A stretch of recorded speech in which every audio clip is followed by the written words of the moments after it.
Hello, brothers and sisters, and welcome to day 147 of the Chronological Read Through the Bible. Today's reading and commentary covers Proverbs chapter 1 through chapter 4.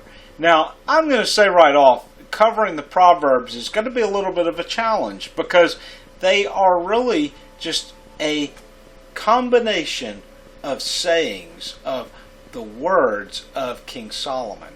Now, I say they're the words of King Solomon rather than the writings because it's not believed that King Solomon wrote them, but rather he spoke these proverbs and other scribes wrote these words down. These writings would really just remain scattered, kind of just a collection almost stuffed away in a drawer, if you will, until the days of King Hezekiah, when they were brought forth and all written down in one form. And so then we had the scroll of Proverbs, or today the book of Proverbs. And these sayings are wise words to live by, guidance and instruction for the young man or young woman of God. I really think that the guidance of the Proverbs, if a young person will set these to their mind, and really focus on the God-given message of Proverbs, it will help set their feet on a solid ground. I think of the parable which Christ told of the wise and the foolish builder. And the wise builder, he sets out and counts the cost of building his house upon the rock, versus the foolish builder builds it upon the sand. This is in many ways the wisdom of the Proverbs, because the wise builder has taken into account that there's going to be a high price to be paid to build his house upon the rock. He's going to have to build or carve out a foundation in that rock. He's going to have to bring the supplies up to the rock. He's going to have to take some time to actually construct his house. Versus the man who builds his house on the sand, it's most likely you kind of have the picture of that it's next to the river. Its supplies are going to be somewhat readily available because he's there at the location that many of those supplies exist from, whether it's water or whether it's the palm trees for a roof. He has a rather more abled access to what's there. But it's not the foundation which is needed.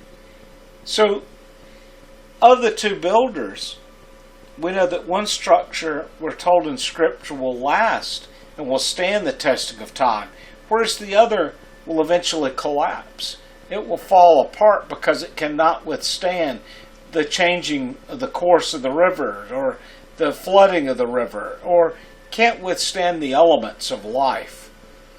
This is, in a sense, the direction that the Proverbs carry us to. They guide us, and they should be a form to show people the direction in which to live. They are so worth a young person's time because it's far better to start off on the right path than to end up having to backtrack to get to the path which God would have you on. So I really challenge young people to spend some time in the Proverbs. And I can only touch on a few of the Proverbs each day as we go through this book. So it would be worth your time to sit down and read them. So let's look at a few of the Proverbs today. I'm just going to skip around a little bit because there is so much treasure and wealth to be found here. And of course, let me read through the first 6, and then we're going to read verse 7 of chapter 1 separately. The Proverbs of Solomon, the son of David, the king of Israel, to know wisdom and instruction, to discern the sayings of understanding, to receive instruction in wise behavior, righteous, justice, and equality, to give prudence to the naive, to the youth knowledge and discernment, or some say discretion there. A wise man will hear and increase in learning, and a man of understanding will acquire wise counsel. To understand a proverb and a figure, the words of the wise and their riddles. So this is a book of instruction, really an instruction especially given to young people, but instruction in how to gain wisdom. Rather, the best way to lead your life, to, as I said, not to end up being the foolish builder, but rather this is guiding you from a spiritual sense and how to be the wise builder, to build your house on the rock. And verse 7, the fear of the Lord is the beginning of knowledge. Fools despise wisdom and instruction. So, wisdom, knowledge, are they one and the same? Not really. Here's a part of really a funny definition in a way of the two. It says that knowledge is knowing that a tomato is really a fruit and not a vegetable.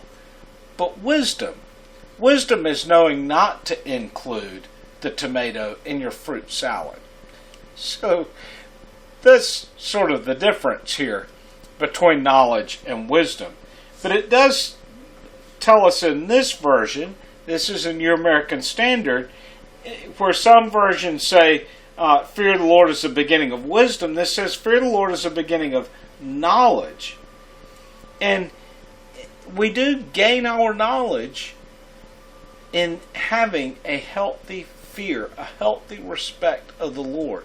This is not meaning to have a fear of terror or being terrified, but it is meaning having a fear or respect of God's holiness. A few examples, as you can think of the prophet Isaiah in Isaiah chapter 6, when he's in the temple and encounters the holiness of God, he sees himself undone. Woe is me, for I am undone. I am a man of unclean lips, and I dwell among a people of unclean lips. He is scared because he has encountered the holiness of God, and now he's terrified of the sin that has been exposed in his life. Not terrified of the judgment of God as much as terrified of the absence of God, that he would be alone. You know, it's one thing to be alone physically, but could you imagine to be alone spiritually? Sad to say, there's so many people who, yes, they don't have to imagine it, they experience that. And that's where we, as believers, have the challenge to carry the word to them. We also see this same response to holiness when Peter is in the boat with Jesus, and Jesus had been preaching to the crowds and tells Peter to put the boat a little out from shore and drop his nets down. And Peter at first says, Lord, this is not the time of day to go fishing. We fished all night and caught nothing. And now in the middle of the day, you say to let the nets down? And when they bring the nets up, they have the largest catch that Peter had ever caught. And at this in a sense terrifies him, because he says, woe is me, right? I am a sinful man. Depart from me, Lord. I am a sinner. He sees his own self. He sees his own sin. This is where one of the greatest prayers I feel that you could pray is, Lord, help me to see myself as you see me. And at first you may say, that would be terrifying. Yes, it would be. But when you see how God sees you, you will also know that he still loves you despite the sin that's in your life, and that he loved you so much that he sent his son, Jesus, to die for you. But you had to acknowledge Christ. You have to come before him like Peter did, like Saul of Tarsus, who, when he encountered the risen Christ, he fell from his horse and cried out to the Lord. He repented of his sins. Verse 8 says, "Hear, my son, your father's instruction, and do not forsake your mother's teaching. Indeed, they are graceful wealth to your head and ornaments about your neck. My son, if sinners entice you, do not consent." So don't be led astray to the sins that people entice you with. And then this is reminding you of heeding your father's instruction and not turning away from your mother's teaching. Even if your parents weren't believers, I'm sure that you had, or I would hope that you had, parents who gave to you some wisdom, that they loved you. I know not everybody has that. And that breaks my heart, because I've known a number of people who didn't have families that loved them. And sometimes it's hard for those of us who did come from families where they loved you and loved you with a even self-sacrificing way, to sometimes understand how could a parent not have that love for a child.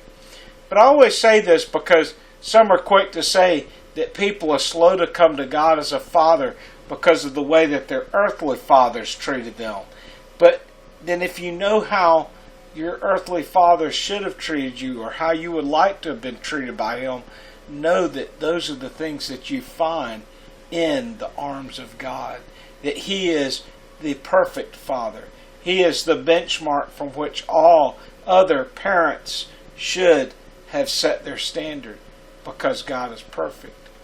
And the things that you missed out on, the ill treatment which you may have received, will pass away in the arms of God.